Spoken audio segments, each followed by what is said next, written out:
嗨，你好啊！我係玄學傳人翼龍師傅啊。咁我係 AGI 非物質文化遺產嘅傳承人啦。咁以下嘅45分鐘度呢，咁你將會學到對你最有用嘅嘢嘅。係啦，我會喺一陣間呢教大家點樣去睇你自己嘅八字、你嘅潛質、內在嘅本性係點樣，甚至乎你身邊嘅親人，你都可以一一了解到佢哋個狀態係點嘅喎。好啦。咁咧，其實我自己學八字咧，已經學咗有37年嘅時間㗎啦。咁就我第一日開始上堂嘅時候，我嘅老師同我講，佢話八字係術數之王嚟嘅，任何嘅術數都唔可以離開八字。咁我好相信科學，所以我唔信佢講嘢，我就覺得呢啲都係你講嘅啫，即係通常都係賣花讚花香㗎嘛。咁但係經過37年嘅研究咧，我今日係臣服咗嘅，我知道我老師講嘅嘢係冇錯嘅，術數係八字裏邊係術數之中嘅王者嚟嘅。好，咁就其實可以八字算到啲乜嘢嘅咧？咁樣其實八字唔係淨係算你一個人嘅命運嘅喎，因為好多人誤會以為淨係自己嘅每一年嘅好壞啦，發生咩事啦咁，錯，呢個係錯誤嘅觀念嚟嘅。原來八字除咗可以從你嘅八字睇到你自己之外，仲可以睇到你嘅爸爸媽媽、爺爺嫲嫲、公公婆婆、仔女子孫，你嘅伴侶、老婆老公，全部都可以喺你自己嘅八字裏邊睇到晒嘅。好，所以我哋呢個叫橫向、直向三代六親都可以睇到㗎。就算包括你即係將會嫁到一個乜嘢嘅人。或者你將會娶到一個咩嘅女士作為你嘅太太，佢嘅品性、行為、好壞、吉凶、樣貌同埋你嘅緣分嘅厚薄，都可以喺八字度好輕鬆咁睇到。所以喺45分鐘裏邊咧，大家千祈唔好離開啦！啊，準備你嘅紙同筆，或者攞定杯茶，一邊嘆茶一邊聽我講啦。好啦。其實有冇人想知道咧？係學懂八字、學識咗八字之後有啲咩好處嘅咧？咁樣咁原來學識八字咧，你可以知道你嘅人生究竟係豐盛嘅人生咧，定係糜爛嘅人生咧？咁如果萬一我知道我係糜爛嘅人生咁點咧？呢個就係八字嘅好處啦。萬一真係咁糟糕嘅話咧，你係有權，因為你已經預知到未來，你可以改變到你嘅未來嘅。所以我哋成日話八字命運只係佔你人生嘅50% 嘅啫，仲有50% 係靠你自己嘅。OK， 好，咁啊，另外嚟講咧，學懂八字咧，亦都可以知道你嘅桃花幾時嚟喎。想唔想知道自己究竟幾多歲可以識到你嘅真命天子咧？或者幾多歲結婚啦咁樣？咁就亦都有啲人問咧，哇，師傅，我係咪桃花命嚟㗎？或者我係咪爛桃花命嚟㗎？咁樣嘅喎。因為好多人話咧，佢識到好多男士女士咧，每次拍拖都係最終都係失敗收場嘅。所以其實如果你學識八字咧，你可以有得揀嘅喎。你可以睇下對方嘅八字，揀下呢個係咪你心目中嘅對象啦？或者係咪好人啦，定係壞人啦咁樣。好，咁另外亦都你關唔關心你係咪一個老闆命咧？想唔想做老闆咧？有好多人咧，就好想知道自己適唔適合做生意，咁但係如果你出去揾人同你睇八字嘅話，好多時咧個講法都唔同，好多時會令到你都唔知信邊個好，係啦。咁所以如果你自己學識八字嘅話，咁你就唔使靠人啦，你亦都可以得到個肯定嘅答案。好，另外嚟講，學識八字仲知道自己有冇橫財命啦。如果你係有橫財命嘅話，咁可能做啲少少嘅投資方面。咁都會有機會獲利喎，但係萬一知道自己冇橫財命嘅話咧，千祈就唔好去投資啊、投機啊、賭博啊嗰啲咁嘅嘢啦。喺八字度亦都睇到一個人會唔會離婚嘅，甚至乎離婚幾多次都睇得到嚇，同埋你嘅伴侶會唔會有機會出現第三者，或者你結婚之後會唔會有第二個人嚟追你咧咁？咁喺八字裏邊都可以睇得到嘅，係亦都係可以睇到有冇小朋友啦，有冇子女啦，子女嘅緣分嘅厚薄係點樣啦，同埋子女孝唔孝順你啦咁。最後連子女嘅成就或者你配偶嘅成就嘅級數嘅高低，即係話你娶一個或者嫁一個係咪有錢人，定抑或係一個可能好爛嘅人呢？咁喺八字度都睇得到啊！咁但係如果你睇得到呢，你就有機會可以改變啦。好啦，喺今次嘅初班課程裏邊，我會傳授一啲咩嘅秘訣呢？咁嗱，包括就係我哋叫10個天干、12個地支嘅五行，佢嘅詳細嘅運用啦，同埋操作嘅原理同埋解釋嘅。咁啊，另外仲有喺一個八字裏邊咧，我哋點樣定一個八字？究竟係強嘅八字啊，定係弱嘅八字啊？甚至乎喺八字裏邊，我哋分開兩大類嘅，一類叫正格，一類叫外格。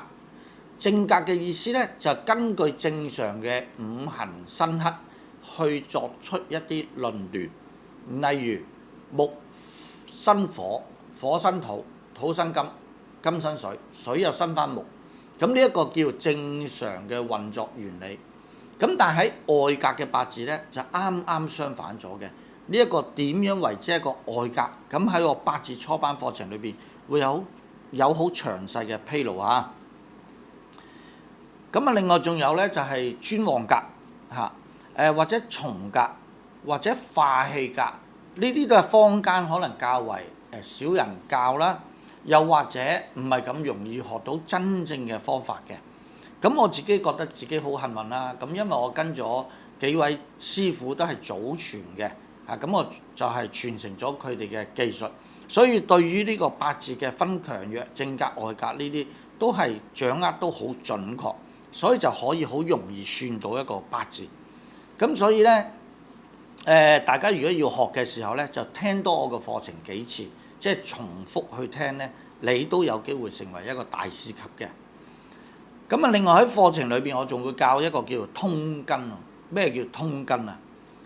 個意思就係好似一棵大樹，佢有樹幹，都需要有個樹根。得個樹幹冇樹根，呢棵大樹好容易凋謝嘅。咁所以通根原來喺算八字裏邊係最重要嘅一環，但係喺過去咁多個視頻呢，或者我見到呢，以前係冇人講通根呢一樣嘢嘅，係由我本身喺 YouTube 開始就教人哋咩叫通根開始，咁然後大家就開始都有講通根呢樣嘢，咁我亦都有教大家點樣為之係通到根，或者通根有啲咩用途。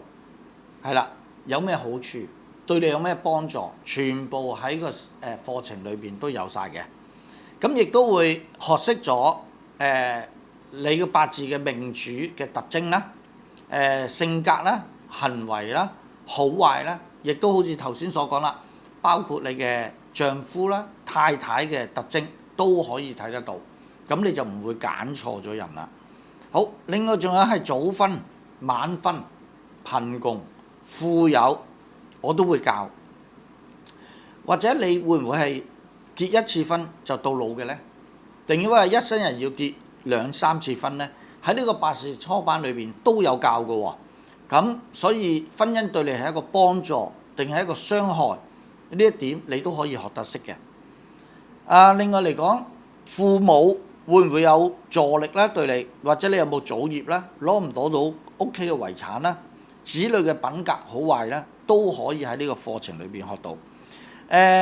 亦都係希望咧，透過一個叫做係科學化、系統化、邏輯化、步驟化同埋生活化，務求令到你最容易掌握到呢一個課程嘅核心嘅。好，嚟咯喎！嗱，大家咧就將你嘅手機攞出嚟，係啦。首先咧就喺個手機度 Apps 嗰度下載一個叫八字起盤或者八字命盤嘅 Apps，任何一個都得㗎啦。咁你就下載咗之後就輸入你嘅出生年月日時啦。如果你冇出世嘅時間唔緊要嘅，你是但輸入一個上晝10點啊、上晝11點、12點都得。咁然後輸入咗之後咧，你只不過將來咧佢起出一個八字出嚟，你就唔好理個時間就得㗎啦。佢一樣會起到年月日俾你嘅。咁我重點咧要知道咧就係你嗰個日係一個乜嘢嘅五行，咁就用呢個五行可以定奪到究竟本身嗰個人佢潛在性格係點㗎咯喎。即係例如你自己啦，或者你嘅伴侶啦，你小朋友啦咁，你只要知道佢嘅性格天生特點點樣，咁你咪識得同佢點樣相處咯，係咪？或者點樣去培養佢，或者點樣去令佢更好咁樣。好啦，嗱大家準備 Apps 啦，係啦。好嗱，如果大家準備好之後咧，我開始講㗎咯喎。好嗱，首先嚟講咧，喺嗰個 Apps 上邊咧，應該有4行字嘅嚇，可以睇到我哋嘅熒光幕。係啦，如果4行字裏邊咧，就喺第3行嗰個字嘅上邊，應該寫住一個日元或者男或者女。咁其實嗰個係咩咧？就代表你自己㗎咯喎。係啦，如果喺嗰個字咧，其實佢係分開咗10個，我哋叫天干。啊，咩叫天干咧？唔係日頭嘅天干，係10個甲、乙、丙、丁、戊、己、庚、辛、壬、癸呢10個天干。咁其實我哋咧算八字就不外乎呢10個天干嘅特質為主力嘅，根據呢10個天干，然後先至再衍生無限嘅變化。咁所以你首先就要學識到你自己係邊一個天干，或者你伴侶係邊一個天干。好啦，咁啊自己睇下嗰個究竟係乜嘢，就跟住我去睇個內容啦。嗱，如果你得出嚟嘅天干係甲木嘅，係啦，大家可以睇到熒光幕嘅。如果你係甲木嘅人啊，我哋叫做原來你係屬甲木嘅人，咁你嘅性格特質咧就較為剛直，較為係不屈服嘅喎，同埋略略帶一啲固執，但係你處事會好豪邁，唔會拖泥帶水，同埋你係一個開朗、隨和、樂於助人嘅人，亦都係會充滿自信啦，循規蹈矩，同埋你都係好中意和平嘅嚇，亦都好有責任感，好肯去幫人喎。因為木咧，我哋係代表仁慈，所以呢個仁慈嘅心咧，你係會不斷去幫助人哋，所以你應該係一位值得人哋信賴嘅人嚟嘅。因為木咧會不斷向上生長嘅，所以你睇下自己係咪一個自強不息嘅人，係啦，或者你揾下身邊嘅親戚朋友，將佢八字起出嚟，睇下邊個係甲木嘅，咁你就知道佢原來係好努力，不斷向上追求，佢唔會停落嚟嘅。好，咁啊，雖然值得人哋信賴，但係有時咧就較為固執一啲啊，因為甲木係代表陽木，陰陽個陽，咁咪代表參天嘅大木，即係好粗嘅大樹啦。咁所以嗰棵樹好直，個人唔識得轉彎嘅，所以有時好固執嘅，即係好倔啊。咁甚至乎咧，譬如話唔笑嘅時候咧，都會覺得好似嬲咗成村人咁嘅樣嘅喎。嗱，呢一方面一定要注意下個樣咧，好似好酷咁樣嘅，係啦。咁啊，如果想改善自己嘅命運咧，就要係較為識得靈活變通啲，要靈巧少少嚇。好，因為甲木嘅人咧，佢自己個心事咧都唔容易向人哋傾訴，係啦，唔俾人知道自己內心嘅世界。啊，所以頭先所講啦，一唔笑嘅時候就好酷嘅，係啦。咁啊，好多時令人哋誤解咗，以為你唔快樂、唔開心嚇。咁啊，亦都係因為甲木嘅人頭先講過係慈悲啦、仁慈啦，所以通常你借出去嘅錢咧都收唔翻嘅。啊，呢個就係甲木嘅特性啊嚇。喺工作方面，咁啊一生都係希望向上爬嘅，唔中意被人埋沒咗你嘅能力才幹，同埋自尊心非常十分之強啊！甲木嘅人啊，如果你身邊嘅伴侶或者小朋友係甲木嘅話咧，你唔好喺其他人面前去糾正佢嘅錯處，你要匿埋閂埋房門，先去同佢講，先至好教導佢。如果唔係嘅話咧，佢就會係點樣嘅咧？佢就冇面子，一冇面子咧，佢就同你作對，同你反過㗎啦。反為你偷偷地同佢講咧冇問題嘅。咁呢個咧就係話我哋知道算八字嘅好處。好，咁啊另外嚟講咧，做事堅定啦，唔容易向困難低頭，唔容易向困難低頭嘅。但係好多時一開始嘅時候好有衝勁，但係到最嬲尾咧，反為咧會容易遇到困難嘅。呢一個咧就係甲木日主嘅特性啦。繼續到乙木嘅日主特性咗咯喎，好啦，咁你 check 出嚟，如果乙木嘅話咧，乙木就係一啲花花草草，係一啲蘭藤嚟嘅，咁所以咧個人會温柔啲嘅喎，比甲木係温柔好多嘅，咁而你知道啦，花花草草要生存要點樣啊？要識得適應個環境，如果唔係嘅話咧，好容易風吹雨打就冧咗㗎啦嘛。咁所以原來乙木嘅人咧，對於適應新環境係有超級嘅能力嘅，識得權衡輕重，善於變化，但係個人又係仁慈愛和平嘅，係啦。咁啊，仲有咩咧？我睇睇先嚇。人際關係咧，交際手腕都係會好嘅，較為會收藏自己，唔會太過鋒芒不露。好多人中意嘅甲木嘅人。咁但係有時做嘢咧，因為你知道好似一啲草咁，風吹左邊就飄咗左邊，風吹右邊就吹去右邊。所以如果乙木嘅人咧要注意啦，有時嗰個定力唔夠啊，決定事情嘅時候模棱兩可啊，所以一定要堅強一啲嚇。如果乙木嘅你嘅話咧，就最好揾拍檔做嘢嘅時候咧，都要揾人哋去陪伴輔助一下，咁會更加好嘅。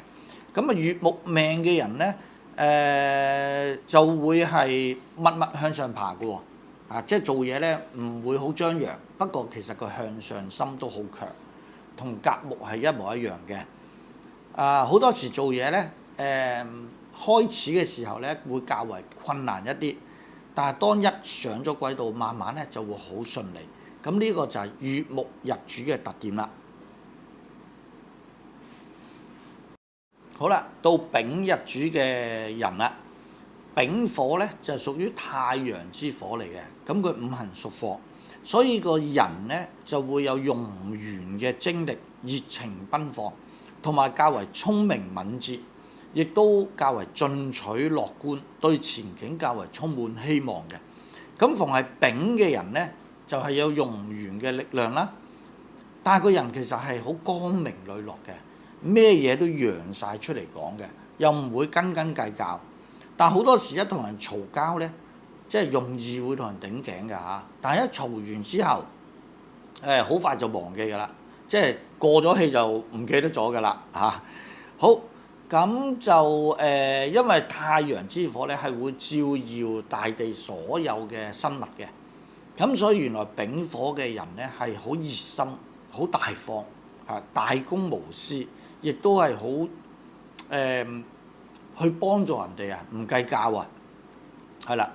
咁亦都係會係唔中意受人命令嘅喎，丙火嘅人中意自己作主嘅，亦都好有義氣，好有奉獻嘅精神，唔計較得失對於公理、對於正義、對於黑白好分明嘅。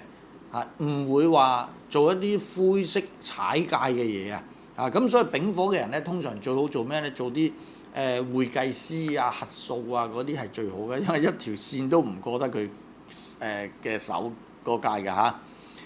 咁丙火嘅人咧，亦都係富有權威擁有領導嘅能力嘅喎，但係有時會急咗咁所以咧要注意一下啦。如果你身邊嘅人佢好急嘅，講嘢又好快嘅，令到你好難受嘅。咁你知道咧，原來呢個只不過佢丙火嘅特性啫，佢唔係有心嚟傷害你嘅。我哋就知道丙火人就係咁樣嘅。再落嚟咧就係丁火日主嘅人啦。嗱，丁火係咩嚟嘅咧？原來丁火係蠟燭嚟嘅，我哋叫做蠟燭之火。咁所以咧，丁火都會係幫人嘅，好似丙火一樣。但係佢幫人咧，佢唔會好似丙火咁好無條件，人哋唔需要佢幫佢都走去幫人。丁火咧就係話佢覺得嗰個人有需要，佢先會去幫，而且唔會立亂幫人嘅，係啦，即係唔會話多事幹嘅啊。咁呢個就係丁火嘅特性。好啦，所以丁火係一個蠟燭，佢可以照亮一個家庭嘅嚇。喺古時嘅時候，我哋冇燈就靠蠟燭噶嘛。所以丁火嘅人咧，就係屬於係個性含蓄一啲嘅，係啦，外表就係斯文同埋有禮，見到人咧都咪咪嘴笑，笑容可掬，係啦。咁就係大家如果要製造浪漫嘅氣氛，你會用咩啊？蠟燭。所以丁火命嘅人咧，就好中意浪漫嘅氣氛嘅。如果你另一半係丁火嘅話咧，你識得點做㗎啦？好啦，嗱，丁火命嘅人咧，亦都行動好敏捷喎，好親切嘅對人哋嚇，善惡分明嚇。對於一啲嘅犯法嘅嘢咧，亦都係唔會去做嘅。對於唔中意嘅人咧，佢主動都唔會同人聯絡㗎啦，係啦。咁就較為唔想出風頭嘅，即係就算自己幾叻都好啦，都較為會收藏咗自己嚇，唔係好想俾人知道。咁俾人哋嘅感覺咧，逢係丁火嘅人咧，都唔會好強勢，較為斯斯文文嘅。咁但係因為你知啦，蠟燭嘅火咧，俾風一吹左邊就飄咗，一吹右就飄右，亦都好大機會可能會熄嘅。咁所以好多時丁火命嘅人咧，做嘢嘅時候咧，就個決斷力唔夠啊，好多時可能有選擇困難症，或者做兩做就會放棄咗，臨到成功又會放棄啊咁樣。咁呢啲係丁火嘅缺點嚟嘅，係啦。咁但係丁火命嘅人好有同情心嘅，亦都好熱心公益啦，可以犧牲自己去關懷別人，因為你支蠟燭燒晒就冇㗎啦嘛。啊，咁但係你照亮咗人哋喎，你幫咗人哋喎嚇。但係雖然幫人嘅能力可能唔係好多，但係就啱啱好可以俾到人哋嘅溫暖嘅幫助咯。好，對事物方面咧就好多興趣嘅，好多飯都啱嘅，好中意學呢樣學嗰樣，咩嘢都中意玩嚇，亦都係一講起嘢上嚟啊！嗱，平時可能唔出聲唔講嘢嘅，一講起嘢嘅時候咧好叻嘅，好多嘢講嘅。咁啊思考咧亦都係快，學習能力係強嘅，但係亦都係頭先嗰句啦，容易得5分鐘熱度，學一樣嘢轉頭就失去興趣，個耐性唔係好夠㗎，呢個就係丁火嘅毛病嚟嘅。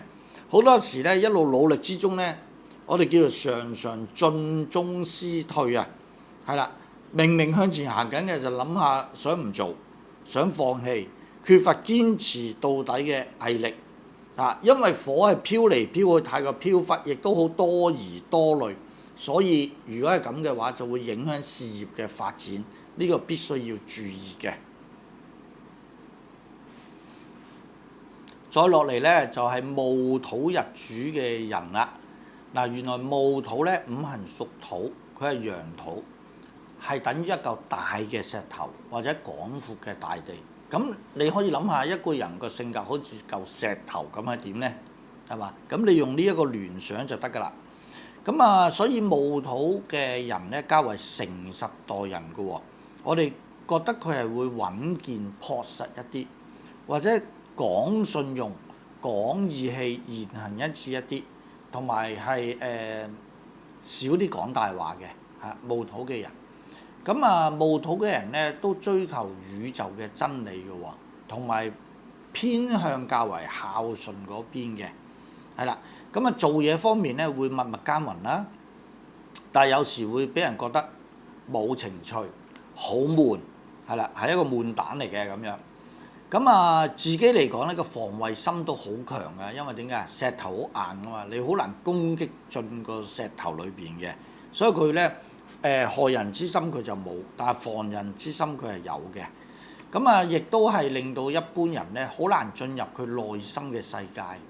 其實你唔會知道戊土嘅人個內心世界諗緊啲乜嘢嘅，啊，因為佢係唔會表達俾你知，因為佢為咗要保護自己嘅。啊，但係好處咧就係佢唔會呃人咯，童叟無欺咯。咁個性咧外邊就好倔嘅，好硬嘅，因為佢係一個大石。但係裏邊其實溫柔嘅喎，係啦，即係表裏不一嘅喎。睇落出邊好似好倔，好難相處。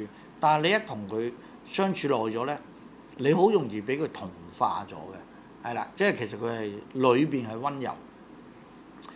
咁啊，戊土嘅人咧又唔中意多講啲無謂嘅説話嘅，係啦，即係一句句起兩句止咁樣啊，亦都唔管別人嘅閒事啊，但係佢都唔想你嚟干涉佢嘅嗱，所以如果你嘅身邊親人啊，有小朋友戊土啊，咁可能你要俾一啲空間佢啊，或者你伴侶戊土，你都要俾啲空間佢啊，咁等佢有自己嘅空間。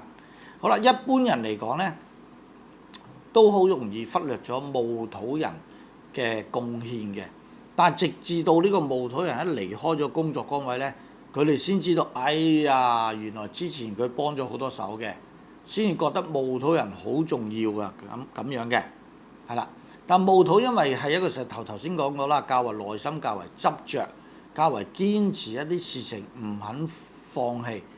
所以都係偏向有啲固執，呢個一定要自己要調整一下啊，令到自己可以靈活啲、活躍啲，唔好俾呢個先天嘅性情所控制住啊，唔好成為一個石頭。因為戊土嚟講咧，做嘢都好有條理嘅，但係咧較為慢啲嘅啊，中意一啲安定嘅生活。所以行路嘅姿勢咧都較為好似好安詳咁嘅。嗱，我係見過一個女士啊，佢行路咧好似喺地上飄咁嘅。咁喺古時咧，逢係戊土命嘅人咧，我哋叫做佢行不起塵。行不起塵咩意思咧？古時冇石屎地嘅，全部啲沙地泥地嘅。佢行過嘅時候，啲沙塵都唔會飄起嘅。咁你諗下佢行路係咪幾咁滋陰，好似喺上面飄咁樣？咁呢種就係戊土命嘅人嘅特性，咁啊大家可以注意一下啦。好，繼續啦。如果你得出個日主係己土日主咧，係啦，己係陰嘅土，咁呢個唔係大石頭啦，己土係一個田園之土，佢係可以種嘢，可以生育萬物嘅，所以己土嘅人咧係亦都心地善良嘅喎，因為其實佢可以培育到好多嘅植物出嚟啊嘛，同埋己土嘅人咧唔會咁硬淨嘅，佢可以接受到人哋接受到一啲新嘅事物，亦都好注重友誼嘅。點解咧？因為泥土咧，我哋係一幅一幅嘅，我哋唔中意將佢分裂或者斬開佢，所以佢好中意團結，好中意同一班人一齊嘅。呢個係己土嘅特性嚟嘅。咁就己土因為始終係土啦，咁但係就冇戊土咁頑固咁樣嘅。咁但係佢都唔中意一啲嘅嬌柔造作嗰啲，佢亦都唔需要扮到自己好靚咁樣出嚟嘅，係啦，佢覺得整齊就得㗎啦，同埋佢好重視自己嘅內涵同埋修養啊，咁所以逢係計出嚟己土嘅人咧，就屬於係有智慧型嘅人嚟嘅，咁呢種智慧就唔係話聰明反應快嗰種喎，係能夠深思熟慮分析到事情嘅好壞，係一個智者。咁而己土命嘅人咧，亦都能夠默默承受一切嘅風浪喎，可以隨遇而安嘅，係啦。咁衣着方面咧就唔係話一定要好靚，但係佢會有自己嘅個性啊。一開始己土命嘅人同你相識嘅話咧，你唔會覺得佢係特別好似唔係好平易近人咁，唔會特別好有好感，因為有啲人唔係咁啊！你一識咗佢之後咧，你就好似哇，同佢好似好熟絡咁啊！己土命同戊土命都唔會嘅，但係你識落咗佢咧，就覺得佢博學多才喎，內心又好熱情，咁所以咧你會好容易咧，亦都係同佢 friend 嘅喎，咁而己土命嘅人咧，凡事都唔容易表態，唔中意表態嘅，譬如開會。咁可能有啲問題，咁佢自己主動唔會講㗎嚇，咁你要邀請佢講，佢先至會講嘅。咁所以一般人咧，好容易忽略咗己土命嘅人咧，對嗰個嘅社會嘅貢獻啦，或者對公司家庭嘅貢獻嘅，係啦。但係己土命嘅人做事係認真、實事求是，亦都好容易得到人哋嘅信任嘅。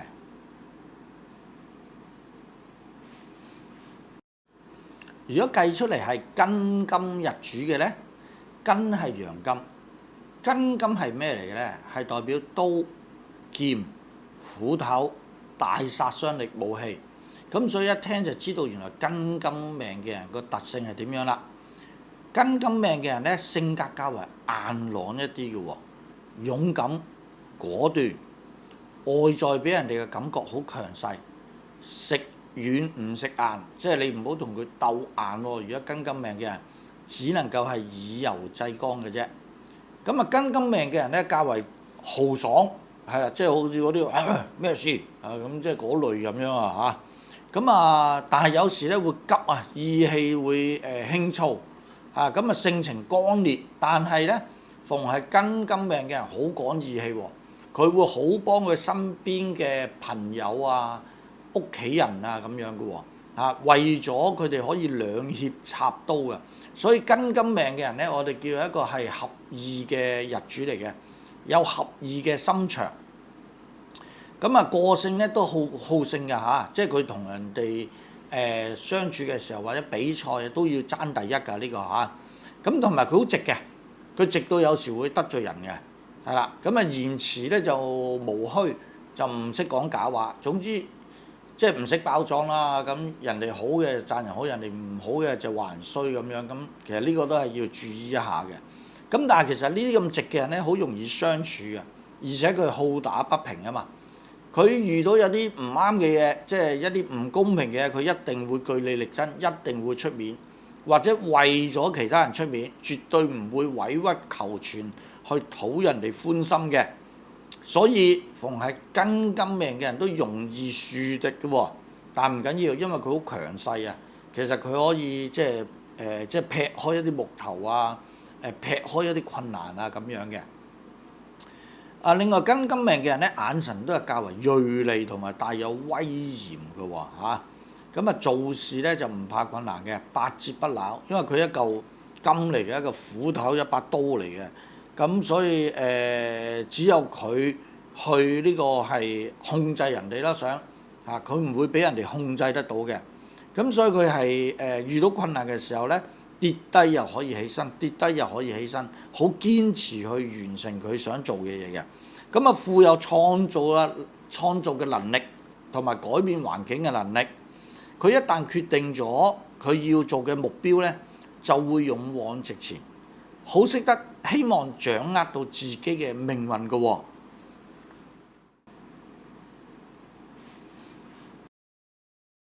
到辛金命嘅人啦，辛金咧係陰金，同庚金嘅陽金都係金，但係個性質好大分別喎。因為辛金咧係代表珠光寶氣嗰啲即係首飾啊，好靚嘅嘢咁。所以逢係辛金入主嘅人咧，佢好有秀氣嘅，行出嚟好 charming 嘅喎，係啦，好受到人哋嘅注目嘅因為佢係珠寶嘅質地嚟嘅。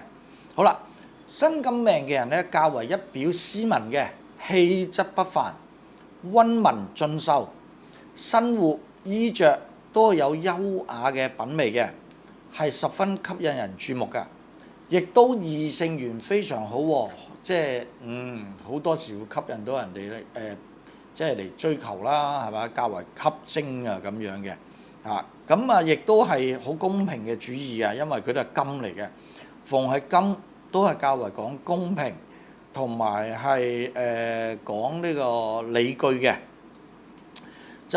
但係辛金嚟講就冇庚金咁強勢，佢唔會恃強凌弱嘅亦都唔會好輕易咁得罪別人咁但係咧佢會好直接嘅，亦都係尤其是注意逢係辛金命嘅人咧，辛金其實可以代表一支針咁而講嘢嘅時候咧，可能會一針見血，即係一下就撳中人哋嘅死穴，咁變咗人哋咧就好難受噶啦。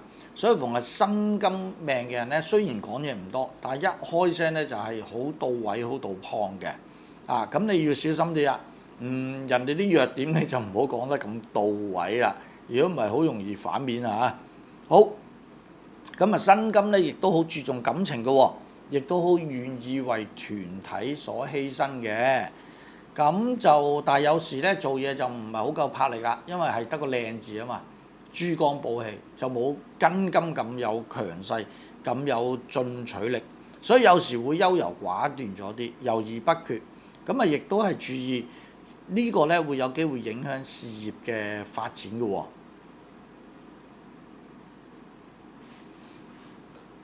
繼續落去，我哋講壬水日主嘅性格啦。原來壬係陽嘅水，咁佢代表係大海啦、江啦、河啦咁洶湧嘅水喎。咁所以逢係壬水日主嘅人咧，個思想好澎湃，諗嘢速度好快，亦都係屬於較為聰明嘅喎。好啦，咁啊壬水嘅人咧，因為太過澎湃咧，做人又係唔係好識得掩飾嘅喎。咁啊一想去做就做。咁啊變咗嚟講，好多時咧就轉得太快啲嘢，人哋跟唔到嚇，身邊嘅人咧可能會覺得辛苦啊，但係咧壬水嘅人咧又會覺得佢身邊啲人蠢喎啊，因為佢自己個腦轉得快啊嘛，佢以為全世界都係咁樣嘅，咁啊所以嚟講咧要注意一下，原來每個人咧都有唔同嘅性格特質嘅。好啦，壬水命嘅人咧發嬲都好容易轉頭就冇事嘅，啊，因為佢好似水咁，一過咗就冇嘢噶啦，啊，咁啊壬水嘅人咧最可以運用佢嘅聰明啦、才智啦、口才啦咁樣去創造佢嘅事業喎。因為水咧代表智慧啊，學習能力好強，思路好清晰，好有自己一套嘅判斷同埋分析能力嘅。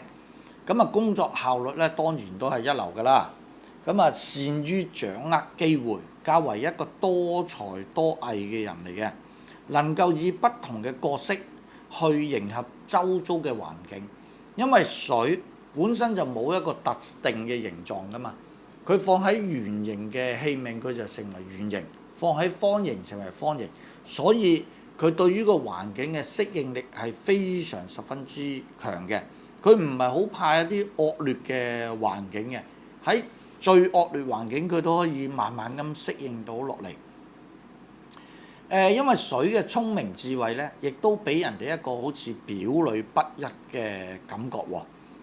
但係其實咧係一般人唔係好了解壬水性格人嘅思維特質，即係以為佢咧講一套做多一套，以為佢咧就做嘢咧較為唔穩定啊，咁啊或者成日搬啊，成日轉工啊咁樣，咁啊所以如果你屋企人係壬水性格人嘅咧，你都要包容一下先得啦。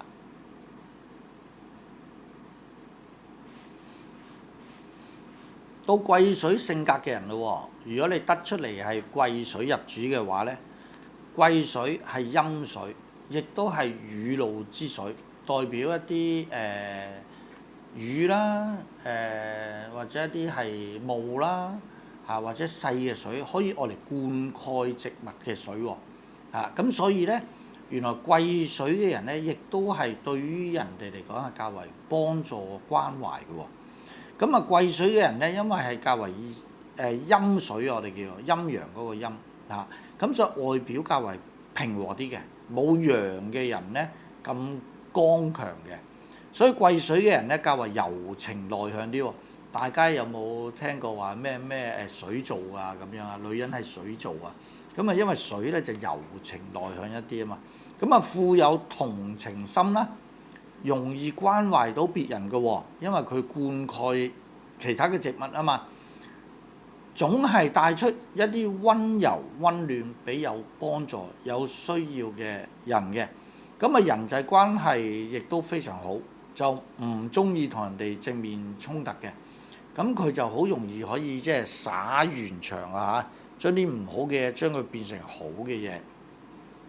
咁啊，處事方面咧係以柔制剛嘅，即係唔係一啲強硬嘅手段，但係思想咧就較為細緻，想像力都好強，亦都係非常十分聰明，但係就唔會好似壬水咁樣嘅變化性太快。唔會令人哋跟得咁辛苦嘅，係啦。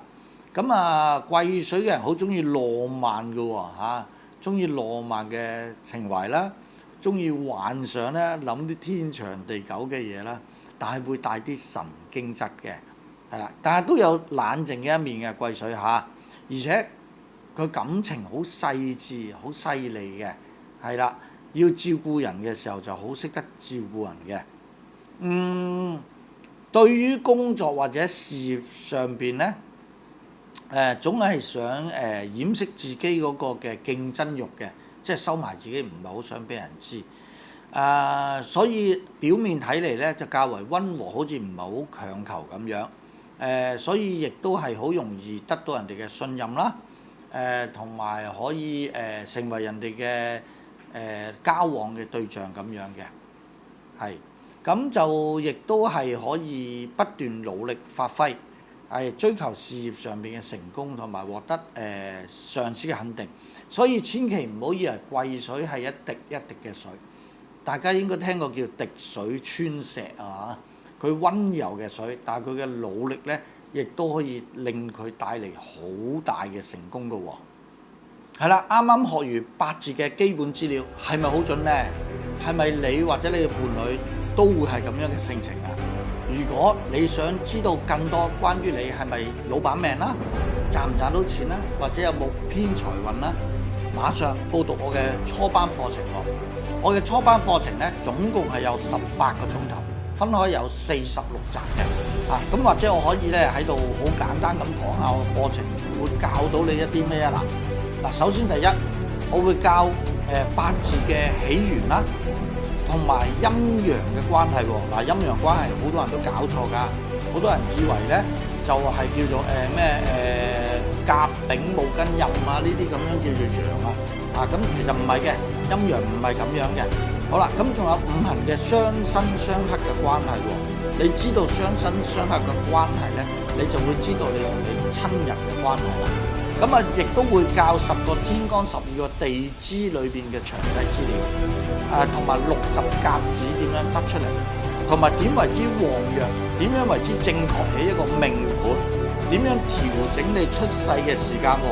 我發覺原來出邊好多人算錯命啊，因為佢哋唔識得調整佢出世嘅時間，亦都可以教到你點樣可以喺手機盡快起出嚟嘅命盤啦，同埋教你點樣用萬年曆嚟起命盤。好好笑，出邊咧我試過有啲聽翻嚟嘅客講咧，原來出邊有某啲人會幫人算命咧，連用手起命盤都唔識嘅，全部靠個電話嘅啫。個電話一壞咗就乜都唔使做噶啦。